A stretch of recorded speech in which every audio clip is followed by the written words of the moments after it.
Nagbabalik ang Ulat Bayan. Sinisimulan ng ilatag ang ilang pagbabago para sa maayos at sistematikong pahalik sa Poong Jesus Nazareno sa Quirino Grandstand. Yan ang ulat ni Denise Osorio. Isang kritikal na bahagi ng traslasyon ang Quirino Grandstand sa susunod ng mga araw dahil dito gaganapin ang pahalik at ang pagsisimulan ng lakbay ng andas patungong Quiapo. Tuloy-tuloy pa rin ang mga teknikal na paghahanda para sa inaasahang milyong-milyong deboto. May mga ilang pagbabago sa paghahanda ng pahalik ngayong taon. 3 na ang magiging pila. Mas magiging kontrolado ang paggalaw ng mga deboto. At ang mga pulis na deboto ng Nazareno ay sasabay bilang ihos. Yung experience kasi natin in the several years na dito sila lumalabas sa Katigbak Driveway, yung ibang deboto, pagbaba ng Katigbak Driveway, hindi daw umaalis.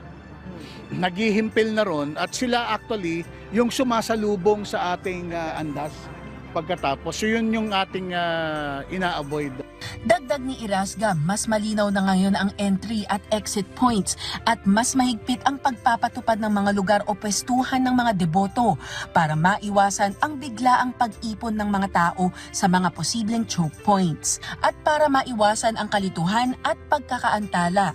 Nagtalaga rin ng malinaw na zoning areas para sa mga organisadong grupo ng simbahan at parokya at inaasahang mananatili sa open areas ang mga deboto.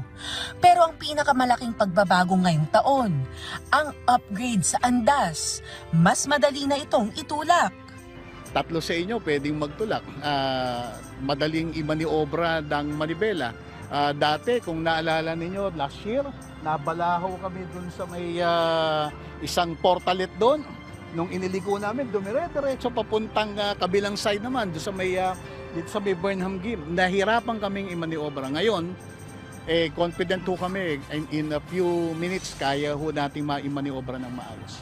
Inaasahang malaki ang maitutulong nito para mas maging tuloy-tuloy ang prosesyon at maiwasan ang mga biglaang paghinto na naranasan noong mga nakaraang taon. Isa sa mga tumutulong sa paghahanda si Joseph de la Cruz, isang ihos de Nazareno na 27 taon ng deboto ng Poong Nazareno. Para sa kanya, ang serbisyong ibinibigay niya para sa traslasyon ay hindi lang pisikal na gawain, kundi bahagi ng pagbabagong buhay mula sa personal na pagsubok tungo sa aktibong paglilingkod sa kapwa. Sa karanasan ko bilang ihos, yung pagiging deboto nasa puso natin. Nakakagawa tayo ng mabuti sa kapwa natin. Nakakatulong tayo sa kapwa natin. Kung meron tayong mga kasamang naliligaw ng landas, napapangaralan natin, isa siyang halimbawa na maituturing natin. Sa gitna ng dagsa ng tao, sila ang unang nag-aasikaso sa mga senior, buntis, PWD at sa mga debotong nangangailangan ng gabay. Panawagan ng simbahan para sa mga makikiisa sa Miyerkules. Sa mga kapatid nating deboto na magsasadya sa pahalik, magbaon po tayo lagi ng mahabang pasyensya dahil po dadaan natin sa maayos na proseso ang lahat. Denise Osorio para sa Pambansang TV sa Bagong Pilipinas.